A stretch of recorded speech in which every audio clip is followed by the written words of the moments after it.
ॐ भद्रं कर्णेभिः शृणुयाम देवा भद्रं पश्येमाक्षभिर्यजत्रा स्थिरैरङ्गैस्तुष्टवंशस्तनूभिः व्यशेम देवहितं यदायुः स्वस्ति न इन्द्रो वृद्धश्रवा स्वस्ति नः पूषा विश्ववेदा स्वस्ति नस्तार्क्ष्यो वरिष्ठनेमि स्वस्ति नो बृहस्पतिर्दधातु।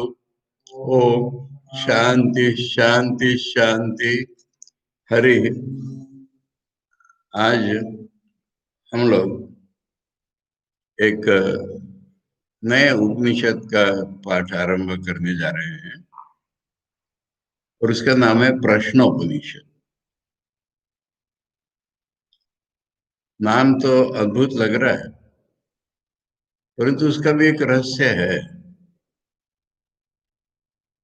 और हमारे जीवन में गुरु से प्रश्न पूछने का महत्व हमको दर्शा रहा है, इसलिए इसका नाम ही प्रश्नोपनिषद। मुझे तो अपने जीवन की घटना याद आएगी। गुरुजी मेरे से एक दिन कह रहे हैं कि वो भी आता है, खड़ा रहता है, मेरे से कोई बात ही नहीं निकलती। तेरे तो हजारों प्रश्न है ना, इसलिए मैं बात करता हूँ तेरे से।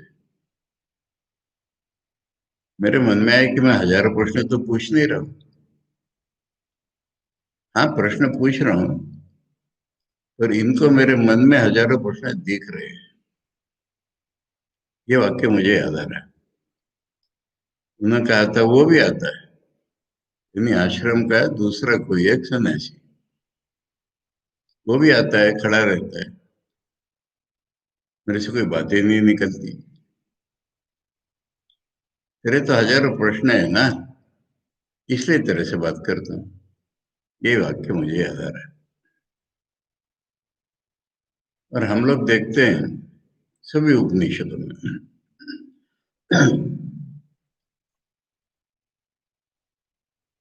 गीता में पहले याद करो,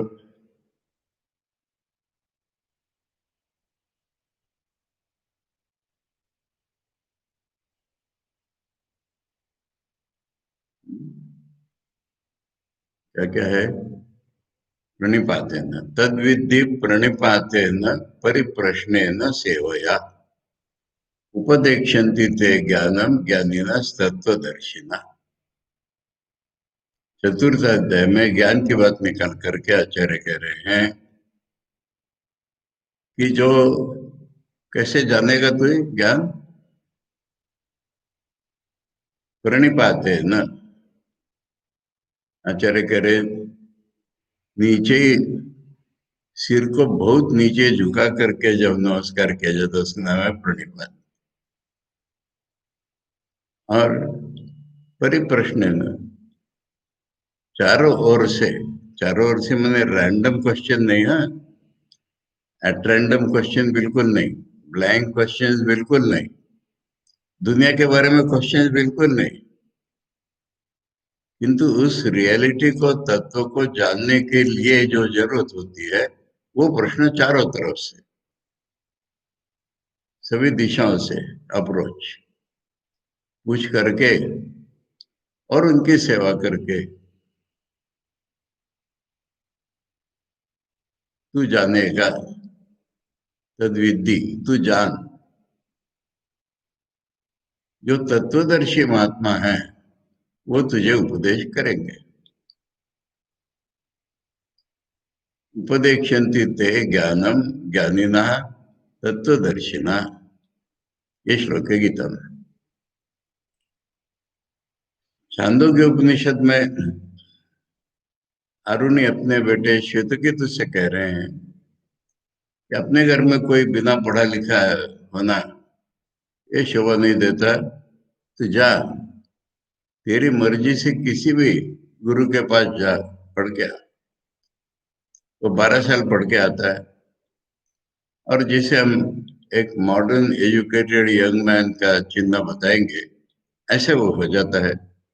आपको दिखता है कि ये तो हाटी, मैं सब कुछ जानता हूँ, मुझे किससे क्या सुनना है, ऐसा होकर क्या है। वो सोचते हैं कि मेरे भी जब पढ़ा था तो गुरु से, तो मेरा तो ऐसा नहीं हुआ था, तो इसका ऐसा क्यों हुआ है। तो उससे कह रहे हैं कि बेटे तूने वो सवाल ही नहीं पूछा है कि क्या जानने से न जानी हुई चीज भी जानी जाती है, ये तो तूने पूछा ही नहीं है। यानी वहां पर भी ये उनको ये मिलता है कि पूछने पर ही तो ज्ञान मिलेगा, तूने पूछा ही नहीं तो कैसे इसका ज्ञान मिलेगा तुझे। तो हर जगह हम देखते हैं कि प्रश्न का अत्यंत महत्व है। सभी उपनिषदों में हमने देखा है, प्रश्नोत्तर के रूप में ही हमें आया है। अब यहाँ क्या है, यहाँ प्रश्नोपनिषद नाम देने का कारण ये है कि यहाँ जो कथा प्रसंग बताई गई है, 6 साधक हैं, और 6 साधक जंगल में रह करके तपस्या कर रहे हैं अलग अलग, और किसी न किसी बात पर रुक गए हैं, अड़ गए हैं। तो वो आपस में मिलकर के चर्चा करते हैं, पर वो सॉल्व नहीं हो रहा है उनका। तो वो सोचते हैं कि अरे पिपलाद मुनि तो प्रसिद्ध है ना, सर्वज्ञ, चलो उनके पास जाएंगे। और उनके पास जाएंगे, वो कहानी बताना है, तो उनके पास जाकर के वो कहेंगे, एक साल मेरे पास रहो, उसके बाद प्रश्न पूछना। तो बात आएगी दोबारा। तो ये प्रश्न पूछते हैं 6, और ये 6 के प्रश्नों का जवाब यही प्रश्न उपनिषद है। इसलिए इसमें 6 प्रश्न होने के नाते और प्रश्नोत्तर छोड़ के कुछ न होने के नाते इसका नाम ही प्रश्न उपनिषद हो गया।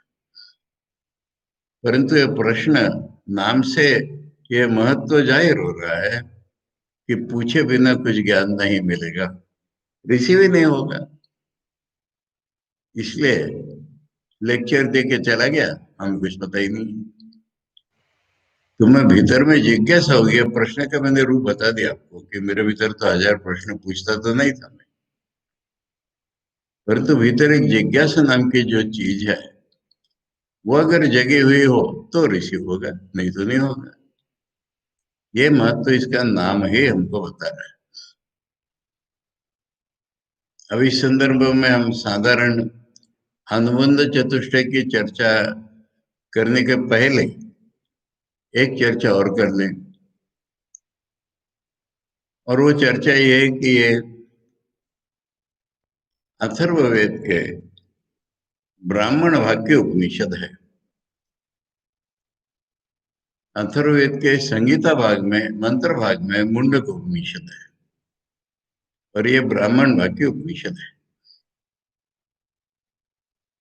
और एक बात मैंने मुंडक उपनिषद के समय बताई थी, कठ ईश पढ़े थे तब भी मैंने बताई थी, वो बताना अब ज्यादा आवश्यक है यहाँ पर,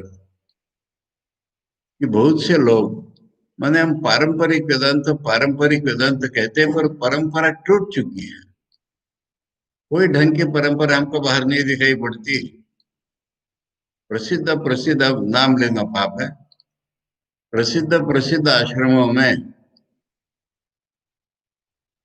ईश के न कठ प्रश्न मंड मांडक्य तैतरी, तैतरे हमसे छांदोग्यम बृहदारण्यकम तथा। मैंने ये बात आपको हर बार बताई, आज दोबारा बता रहा हूँ, क्योंकि प्रश्न उपनिषद शुरू कर रहे हैं,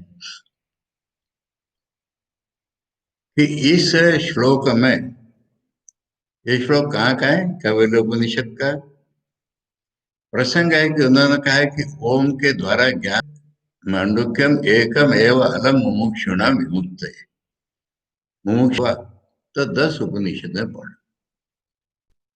अगर 10 से भी नहीं ज्ञान नहीं हुआ तो 28 उपनिषद पढ़, बस इसके बाद वो रुक गए। यानी हम जोड़ देंगे कि 28 उपनिषद से भी ज्ञान नहीं हुआ तो हमारे पास मत है, जितना ज्यादा पढ़े उतना ज्यादा ज्ञान नहीं है।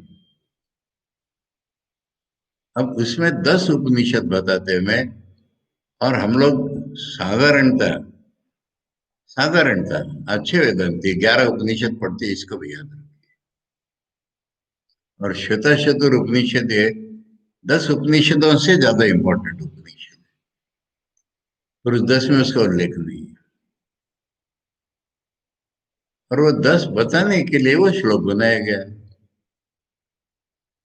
और वृत्त, अनुष्टुप वृत्त है, छंद जिसे हम कहते हैं, उसकी रचना में जैसे सहूलियत हुई वैसे बनाया गया है। अगर उसमें हम मुंडक उपनिषद पहले लिखते, कहाँ लिखते? अगर वो क्रम मान लो, ईश के न कट मुंडक, तो 9 अक्षर हो गए ना, 8 कहाँ हुए? वहां तो 2 अक्षर को ही बैठाना है, इसलिए ईश के न कट प्रश्न। अच्छा, मुंडक को पूरा न बोल के फिर मुंड बोला है, मुंडक। समझ लो मुंड माने मुंडक, क्योंकि वहां भी 3 अक्षर की मुश्किल हो जाएगा।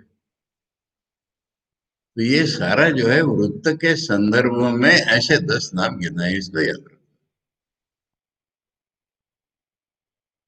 और आचार्य का भाष्य जो पढ़ते हैं, यही बताएंगे आचार्य भी।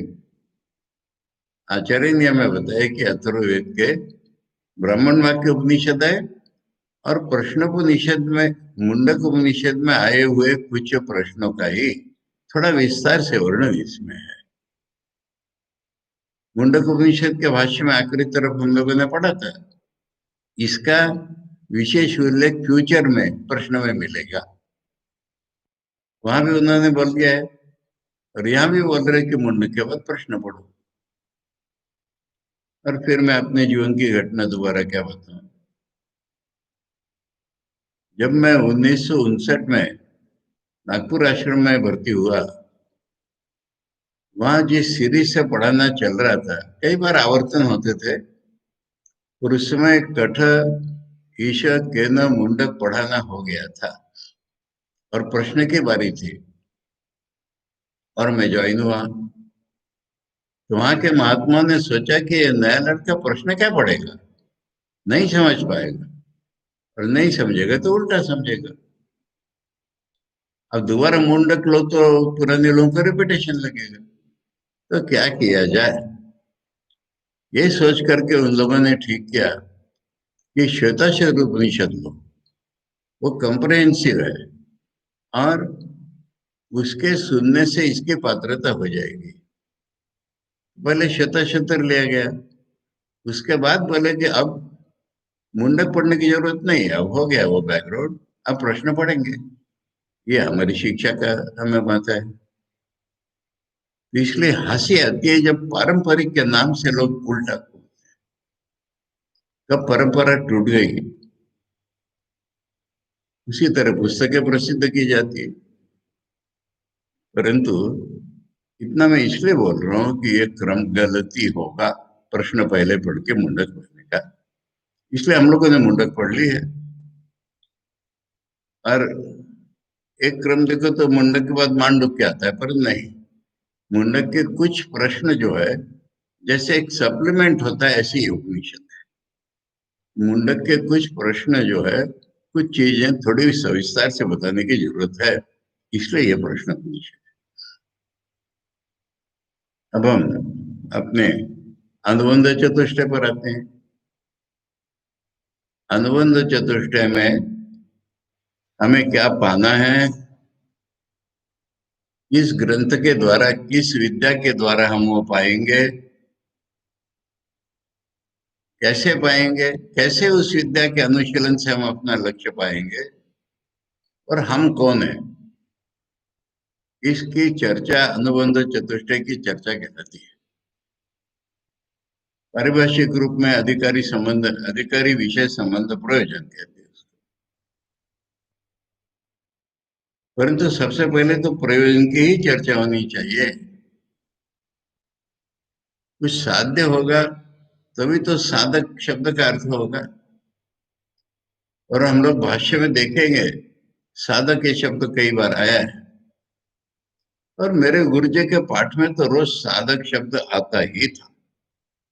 साधक के लिए, ये किसी स्कॉलर के लिए नहीं, विद्वान के लिए नहीं, पंडित के लिए नहीं है, पुस्तक लिखने के लिए नहीं है, साधक के लिए ये प्रश्नोत्तर उपनिषद होती है। आचार्य किसी डिबेट नहीं कर रहे हैं किसी से, ये सब कल्पनाएं हैं हमारी।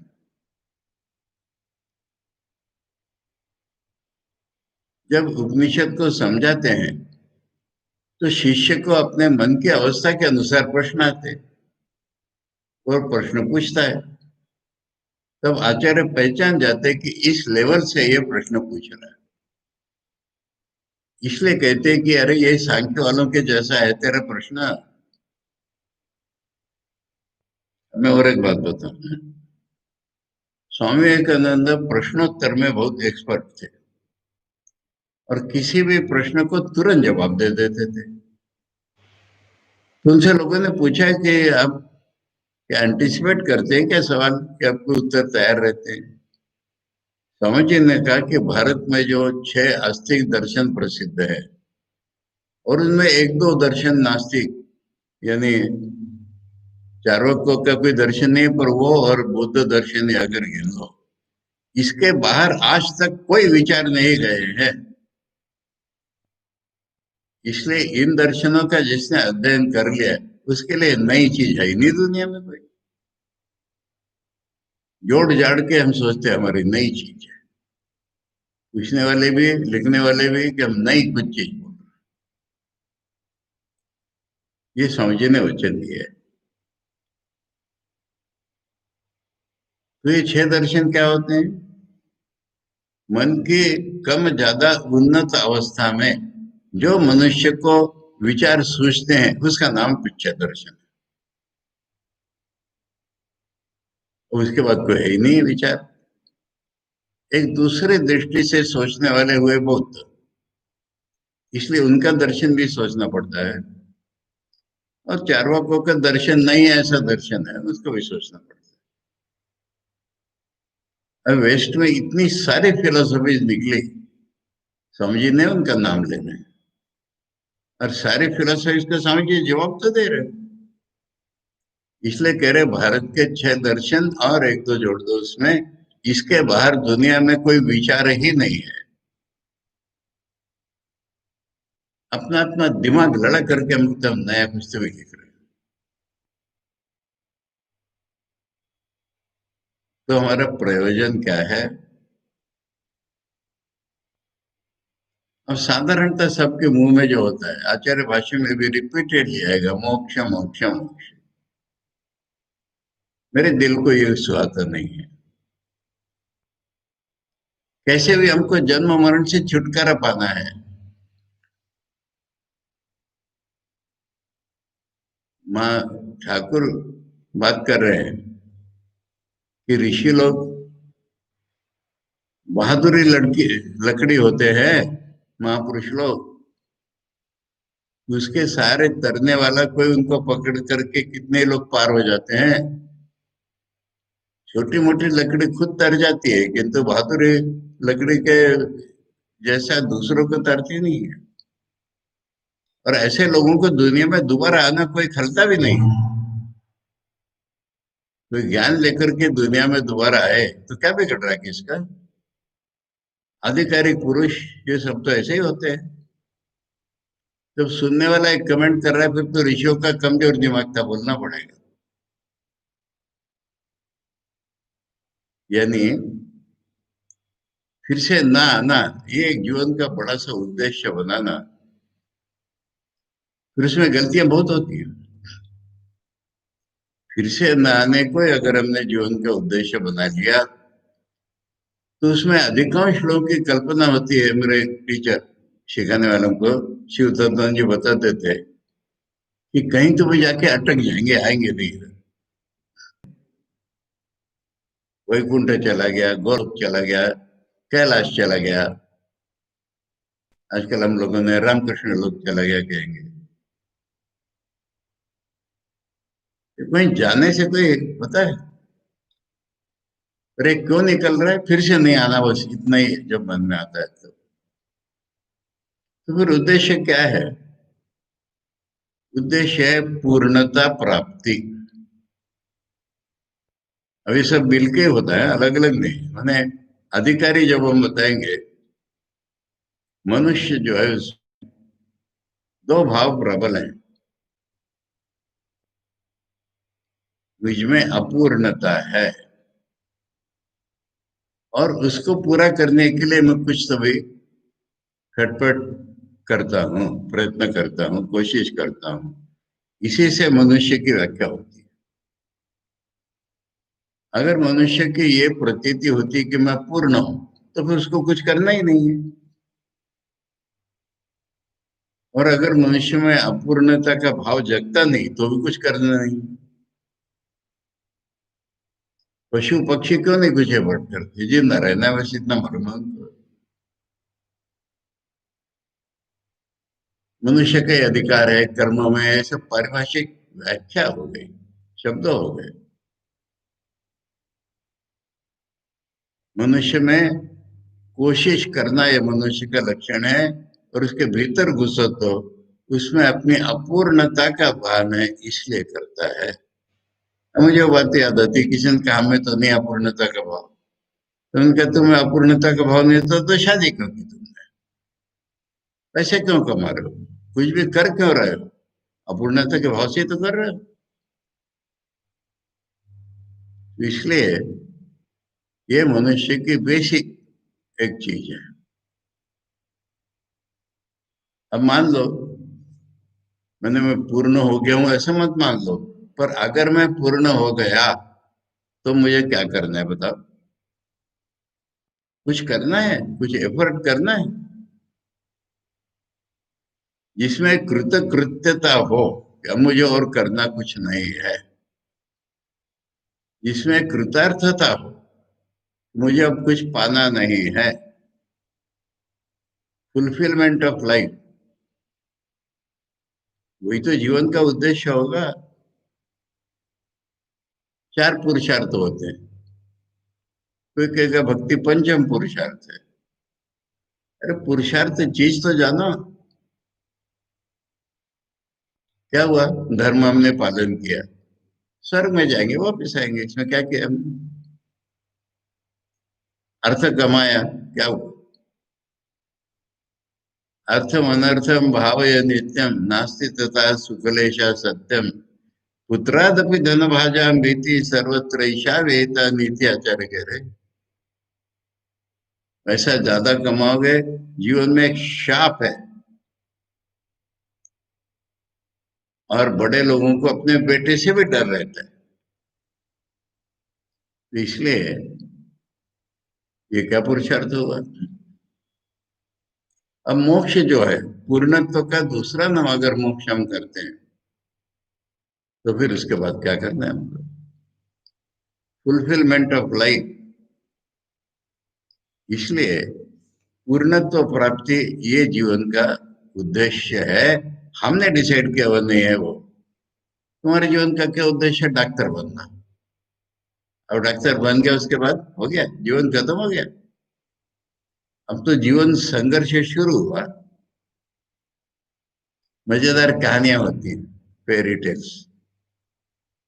एक कोई राजपुत्र होता है, कोई एक राजकुमारी होती है, कोई एक हीरो हीरोइन होते हैं। वो बहुत से स्ट्रगल में से जाते जाते जाते एक दूसरे से शादी हो जाती है। और फिर वो उपन्यासकार लिखता है कि तब वो सुख से जीने लगे। सुख से जीने लगे नहीं, प्रॉब्लम शुरू हुए उनके जीवन में। हमारे एक टीचर थे स्कूल में, जब हम पढ़ते थे, उनकी शादी हुई। कुछ दिन की छुट्टी ली थी उन्होंने, फिर वापस आए। तब हम लोगों ने उनको बधाई दी। तो उनका किसके बधाई दे रहे हो? एक हिंदी में दोहा सुनाया था उन्होंने। भूल गए राग रंग, भूल गए चौकड़ी, तीन चीज याद है, नून तेल लकड़ी।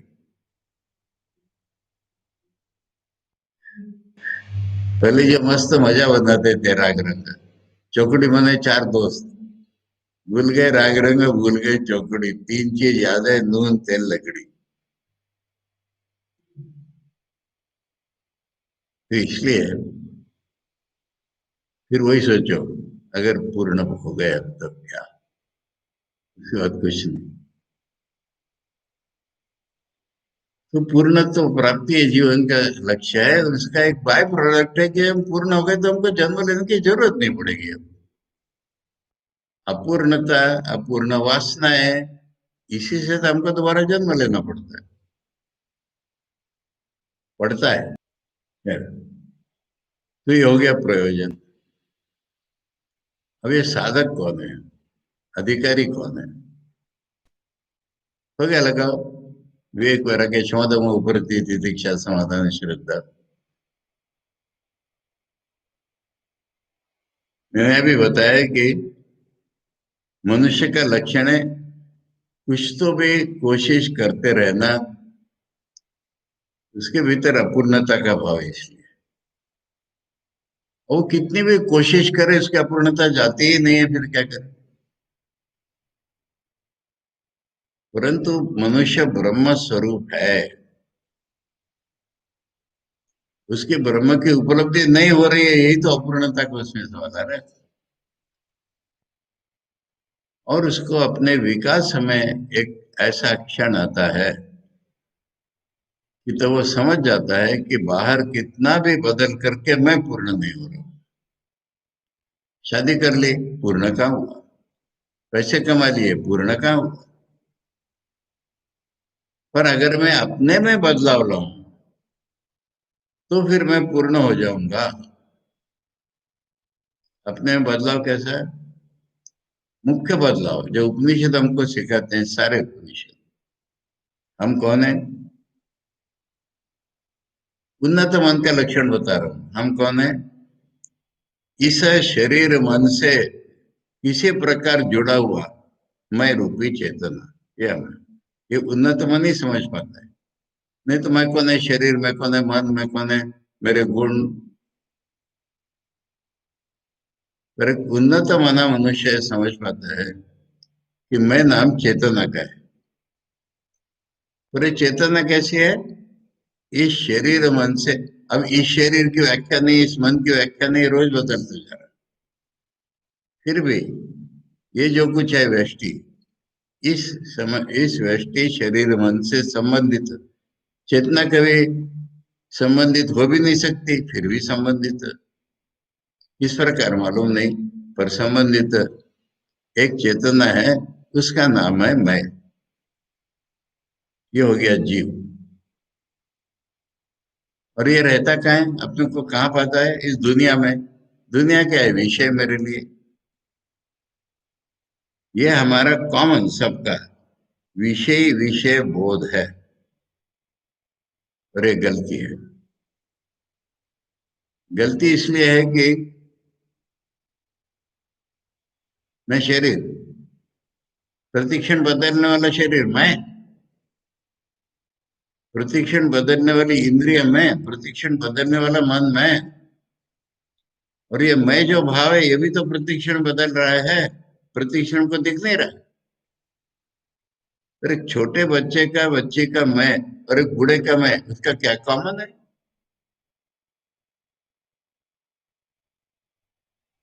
इसलिए ये मैं माने ये इंडिविजुअल चेतना, ये गलत है। और मजा इसमें कि शिफ्टिंग, अभी मैं शरीर, फिर मेरा शरीर, मैं मन, फिर मेरा मन, मैं चेतना, उसके बाद तो ब्रह्म चेतना होगी तब तो बता लगे। ये शिफ्टिंग वाला मैं, ये मैं। ऋषि का अनुभव देखो क्या है। एक ही चेतना है, वो मेरे में, तुम में, सब में मैं कर रही है। पेड़ में, पौधे में, पत्थर में, नदी में, पहाड़ में मैं कर रही है। चेतना एक ही है। ये ऋषि का बोध है। ये पूर्णत्व है, क्योंकि इस बोध में शांति है, आनंद है, परफेक्शन है लाइफ का। निर्दोष पूर्णत्व है इसमें। तो उसकी तुलना में मेरा बहुत गलत है। वैसे भी गलत है, देख लिया मैंने, उसकी तुलना में भी गलत है। मेरा बोध बदल करके और वो बोध मेरा हो जाता है, इसका नाम है ज्ञान पाना। और इसी का नाम है पूर्णत्व की प्राप्ति। बोध में बदलाव कैसे हो, ये उपनिषद हमको सिखाएंगे। अब ये बहुत खेल रहा है मेरे मन में।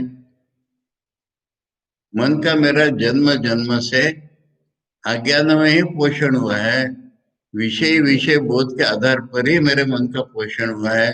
इसलिए मेरी सोच, मेरी भावनाएं, मेरी क्रिया सब गलत है, सारे बंधनकारक है। इसलिए मेरी सोच में बदलाव लाना पड़ेगा, मेरी भावनाओं में बदलाव लाना पड़ेगा, मेरी क्रिया शक्ति, इच्छा शक्ति में बदलाव लाना पड़ेगा। ये भी बदलाव है मेरे में। फिर उसके अनुसार शारीरिक आदतें भी मेरी से हो गई। इसलिए शारीरिक मानसिक आदतों का बदलाव ला करके मैं अपने बोध में बदलाव लाना चाहता हूँ। ये साधक है। तब तक साधक ही नहीं है वो। कुछ तो भी उटपटांग करते रहना है, साधारण मनुष्यों से अलग, इसका नाम साधना नहीं होता है। साधना उसी को हम कहेंगे जिससे मेरे में बदलाव हो। साधना उसी को कहेंगे जैसे मेरे फिजिकल मेंटल हैबिट्स और मुख्यतः मेरा बोध बदल जाए। जिससे बदल जाए वो साधना। जो बदलने की कोशिश करता है वो साधक। और इस साधक को और एक पता चल जाती है चीज। उसका कहाँ उल्लेख है आपके शब्दों में? है श्रद्धा नाम से। शास्त्र से गुरु वाक्य से सत्य बुद्धिया अवधारणा सा श्रद्धा कथिता सद्भि है वस्तु उपलब्ध। ये जो मेरे गुरु हैं, इनका बोध तो अलग है। और ये कैसे शांत है? उनके जैसा बोध मेरा कब होगा? इसलिए साधक के अधिकारी के लक्षण में ही आता है, श्रद्धा नाम से जो आया है वो, कि मैं किसी गुरु के पास जाकर के सीखूंगा। वेदांत इज नॉट ए फिलोसॉफी। और वेदांत फिलोसॉफी जो भाग है, उसको रट करके कोई वेदांत हुआ है? इसमें प्रश्न उपनिषद में वो भी बात आ रही है, सभी बातें आ रही है इसमें। क्या बातें आ रही है? जैसे मैंने कहा, ये 6 लोग साधक पिपला ऋषि के पास गए कि हमें महाराज सवाल पूछने। उनका कि तुम तपस्वी हो मालूम है मुझे, ब्रह्मचारी, तपस्वी, श्रद्धा वाले ऐसे तुम हो ये भी मालूम है। पर ये 3 गुण लेकर के मेरे पास 1 साल रहो, उसके बाद जो प्रश्न है वो पूछो। फिर मुझे अपने जीवन की याद आई। मैं जब गुरुजी के पास गया, उनका तेरा फाइनल डिसीजन हो गया? मैं 2 बार गुरु से पहले मिल चुका था। उनका हाँ। फिर फाइनली आया है? मैंने कहा नहीं, मेरे मन में मैं यहाँ जाऊंगा वहां जाऊंगा, बाद में ज्वाइन करूंगा। तो तेरे को और कहीं जाना है तो जा, मेरे कोई फिक्र नहीं। पर अगर यहाँ ज्वाइन करना है, कहीं मत जा, आज से यहाँ रहने लग।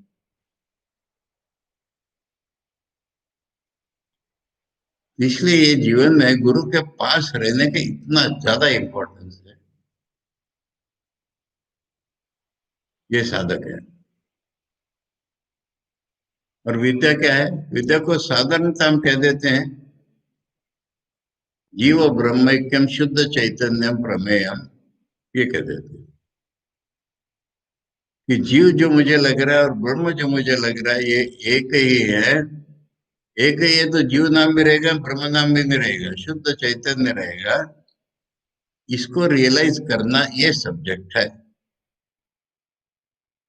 अब इसको हम दूसरे प्रकार से सोचते हैं, नाम निर्वचन के द्वारा। यानी ये जो नाम है प्रश्नोपनिषद, इसके निर्वचन के द्वारा।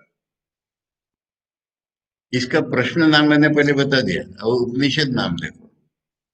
ये हर बार हम लोग सोचते हैं, हर बार सोचना आवश्यक भी है। सत जो है ये धातु है, उप और नि उसके उपसर्ग हैं। और सत धातु का अर्थ कोई पुस्तक नहीं होती, ज्ञान होता है।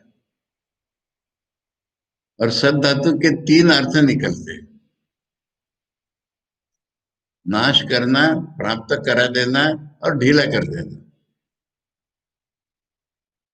तो ये ज्ञान को जब हम उप माने पास से जाकर के प्यार से भक्ति से अपनाते हैं, निश्चय से निष्ठा से अपनाते हैं, तो ये हमारा अज्ञान नष्ट कर देगा, ब्रह्म की प्राप्ति करा देगा, बंधन ढीले कर देगा। ऐसा जो ज्ञान है गुरु के पास जाकर के पाया जाता है। उपदेक्षन्ति ते ज्ञानम ज्ञानिनस्तत्वदर्शिना, ये उपनिषद शब्द का अर्थ है। और मन अलग अलग है, लेने वाले के, देने वाले के, प्रश्न पूछने वाले के, जवाब देने वाले के, इसलिए अलग अलग उपनिषद हैं। और इसमें एक छोटा शब्द उपनिषद छोड़ के कहीं भी ऋषि का नाम नहीं मिलता। स्वामी जी कहते हैं कि आजकल के विद्वान इधर से उधार लेकर के 10-12 विचार, मेरा ओरिजिनल विचार करके लिखते हैं। हमारे देश में ये प्रथा नहीं थी। सारा ओरिजिनल नाम ही नहीं, क्योंकि सत्य पर किसी का अधिकार नहीं होता। ये डिस्कवरी है सत्य की, सत्य के कोई पैदा नहीं किया है सत्य। अब हमें याद रखना है, इसलिए हम नाम दे देते हैं। आचार्य ने कहीं भी शायद ही नाम लेकर के उपनिषद बताया। ईशावास्यादयो मंत्र, मैंने ईशावास्य से शुरू होने वाले मंत्र, केनिशितम इत्यादि मंत्र यहां पर कह रहे हैं।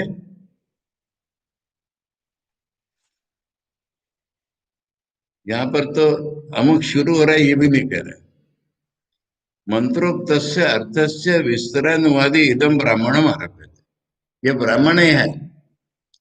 मंत्र में जो अर्थ बताया गया है उसका विस्तार से बताने वाली है ब्राह्मण है, बस। उपनिषद ये भी नहीं कह रहे हो।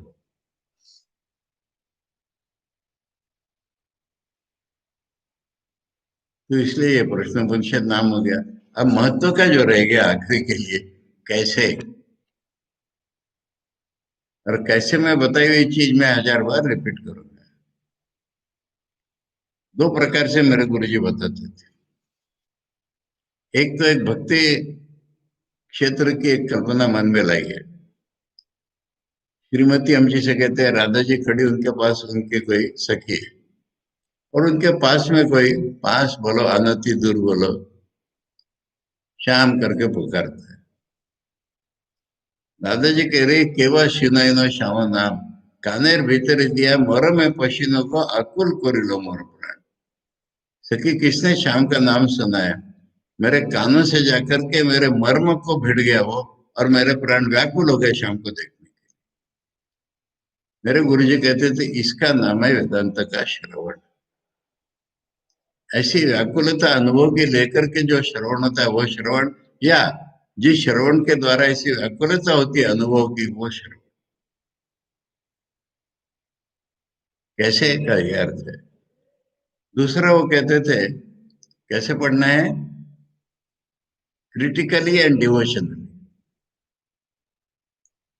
क्रिटिकली मैंने उसको क्रिटिसाइज नहीं कर रहे, एनालिटिकली बोलो। देखो जैसे हमारा प्रयोजन है, उनका भी तो प्रयोजन है। उनका प्रयोजन है हमको ज्ञान देना। वो ऐसा क्यों कह रहे हैं, जब तक इसको हम नहीं ढूंढते तब तक वो क्या कह रहे हैं हम समझ नहीं सकते। इस प्रसंग में ऐसा क्यों कह रहे हैं, इसलिए कॉन्टेक्स्ट टू द कॉन्टेक्स्ट हम कहते हैं। इस प्रसंग में ऐसा क्यों कह रहे हैं, एग्जैक्टली उनको क्या चाहिए है, मेरे से क्या बदलाव चाहते हैं, ये क्रिटिकली हो गया।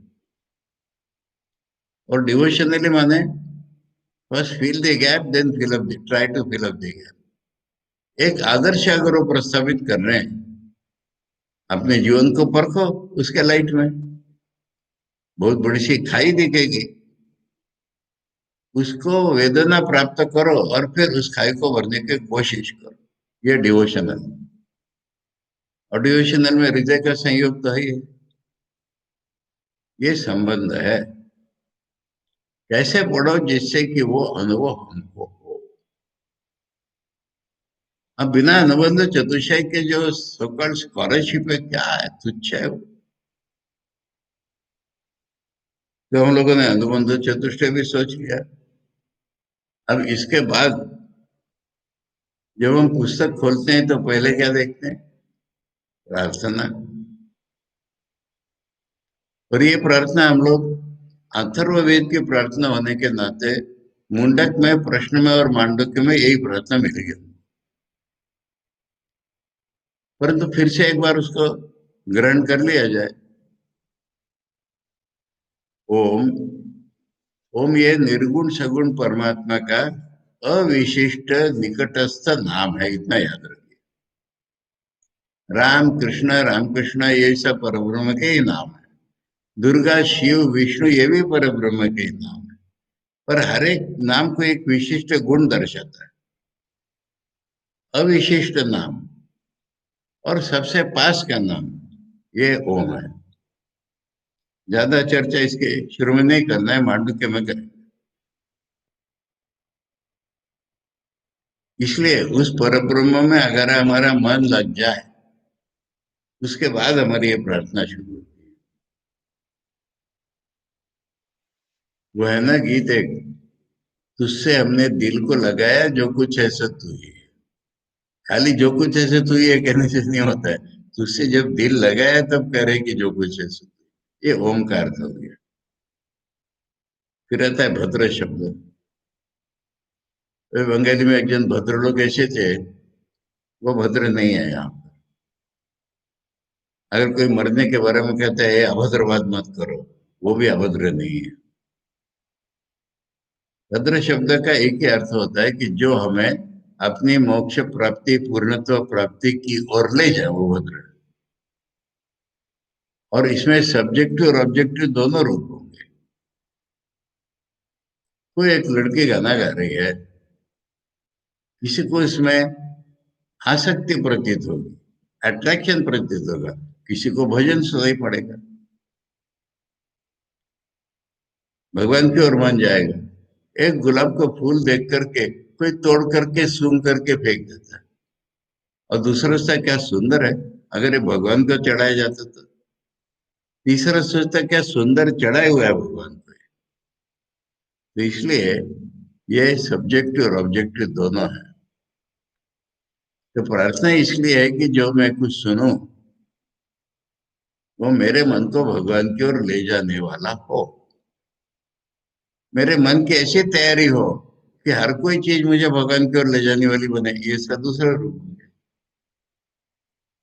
परंतु प्रैक्टिकल लाइफ में आज मेरे मन को भगवान की ओर ले जाए, वो भद्र कहलाएगा। अब भद्रम क्या, करने भी शृणुयाम। कान हमारे दूर जाते हैं। वेदांत मत के अनुसार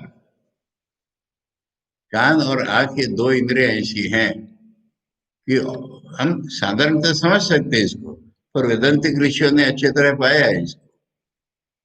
ये आकर के हमारे आंख में टच हो जाए, कान में टच हो जाए, इसकी जरूरत नहीं पड़ती। आंख चली जाती है कहीं। अब आंख जो हमारी चली जाती है, वो भी एक दीवार आए तो अड़ जाती है। कान हमारे दीवार के भी पार चले जाते हैं। इसलिए कान हमारे सबसे ज्यादा हमारे चरित्र पर इफेक्ट डालने वाली इंद्रिय है। यहीं पर हमारी प्रार्थना है कि हम अच्छा सुने। कानों के द्वारा हम शुभ सुने। अब ये प्रार्थना किसके, मैं शब्दों के क्रम से आगे चल रहा हूं। देवाहा। अब ये देवाहा कौन है, प्लूरल, बहुवचनी। हमारे जीवन में जैसे इंद्रियां हैं, ऐसे कॉस्मिक में, समष्टि में शक्तियां हैं। भगवान की अलग अलग शक्तियां समष्टि में कार्य कर रही हैं। सूर्य प्रकाश के बिना हम देख नहीं सकते, इत्यादि इत्यादि ये शक्ति है। और भी जो शक्ति है, अग्नि देवता, इंद्र देवता, वरुण देवता, दिखने में उनकी प्रार्थना हो रही है।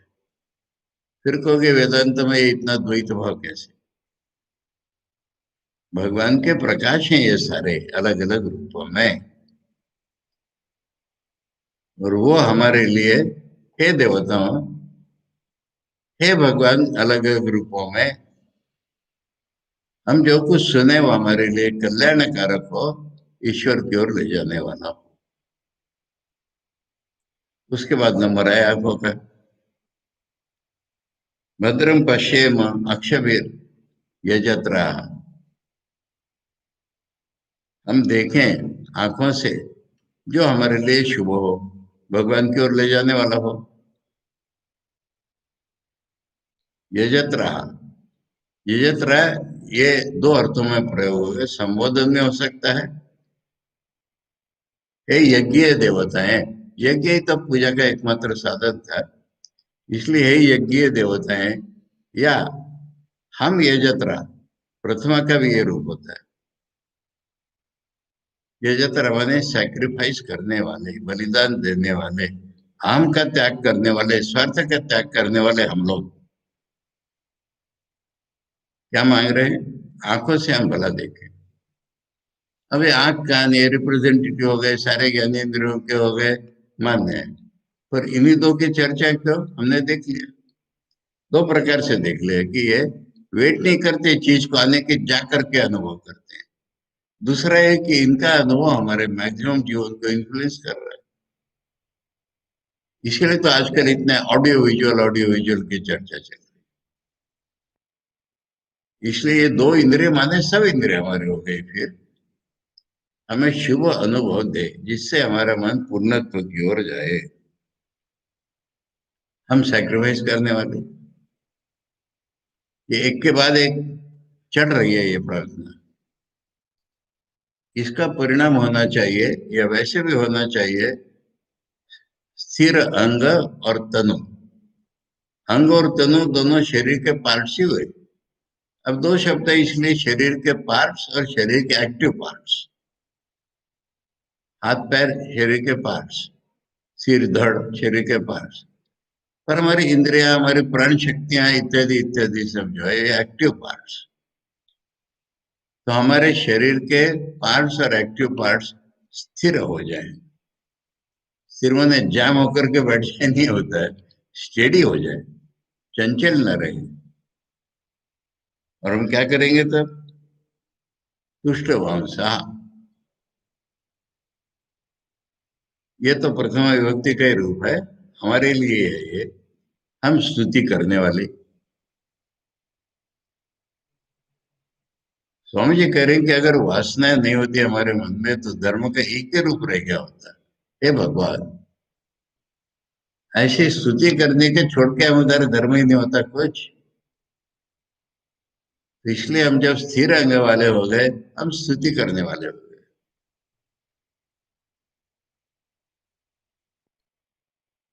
शरीर अंग स्तनु भी तुष्ट मांसा। अब हमारा जो जीवन चल रहा है वो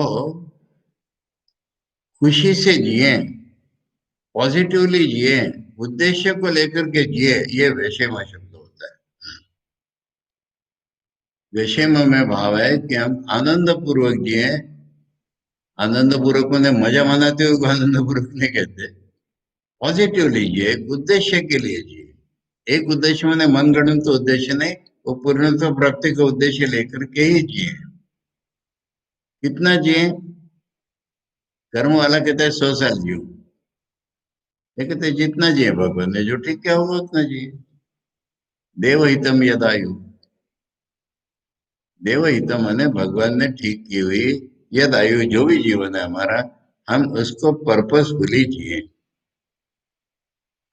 दूसरा अर्थ है देवहितम का, अपने लिए नहीं जिए, हम देवताओं के लिए जिए, भगवान के काम के लिए हम जिए, ये उसका अर्थ होता है। अब ये प्रार्थना मन की दृष्टि से तो हो गई सूक्ष्म। अब हमारा एक प्रैक्टिकल लाइफ है, इसलिए इस प्रार्थना का एक प्रैक्टिकल रूप है। और इसकी आध्यात्मिक व्याख्या शायद दुनिया, मैं नहीं कह रहा कोई नहीं करता होगा, परंतु मैंने गुरु जी से जो सुनी इसकी व्याख्या, स्वस्ति न इंद्रो वृद्ध श्रवा। इंद्र क्या है? हमारे कर्म की देवता।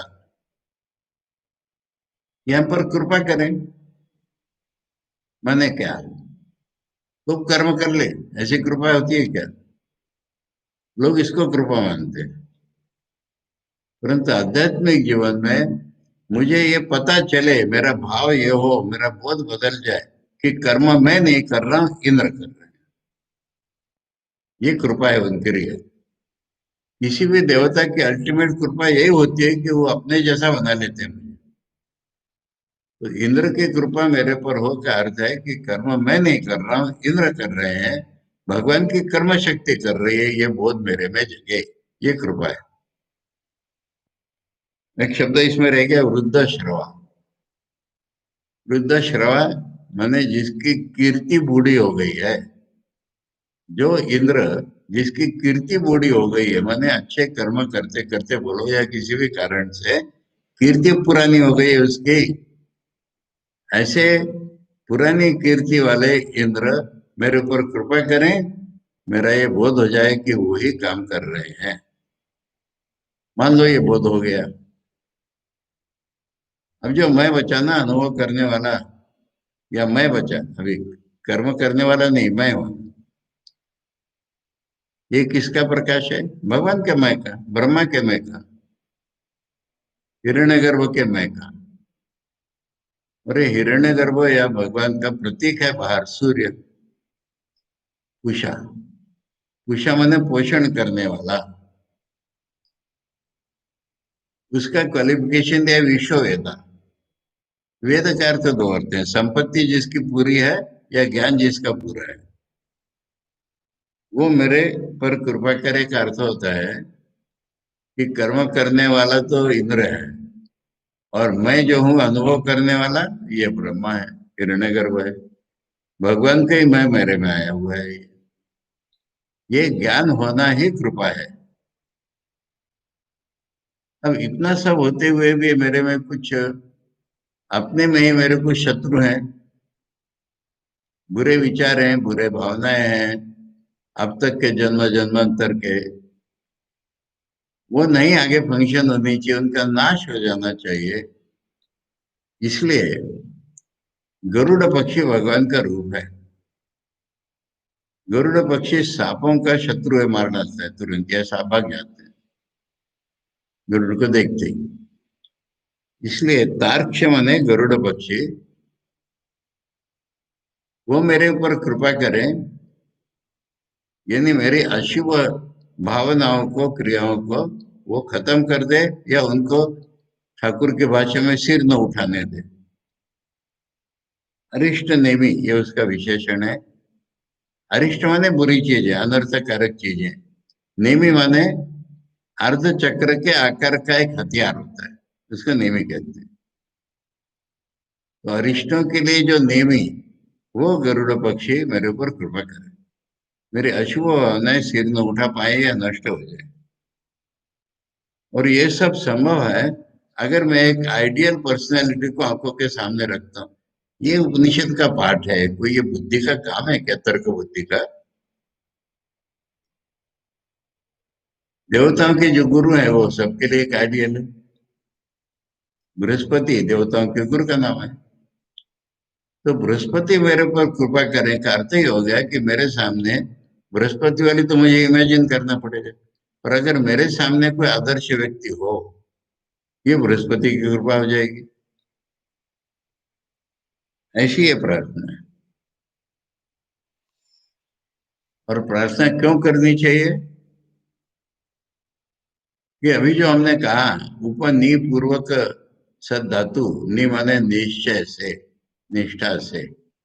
ये निश्चय का कारण यह है कि हमारे जीवन में जो अलग अलग विचार, अलग अलग भावनाएं, अलग, ये एक दिशा में चलती है अगर हमारा निश्चय हो। और उसमें एक अहंकार का भी भाव है।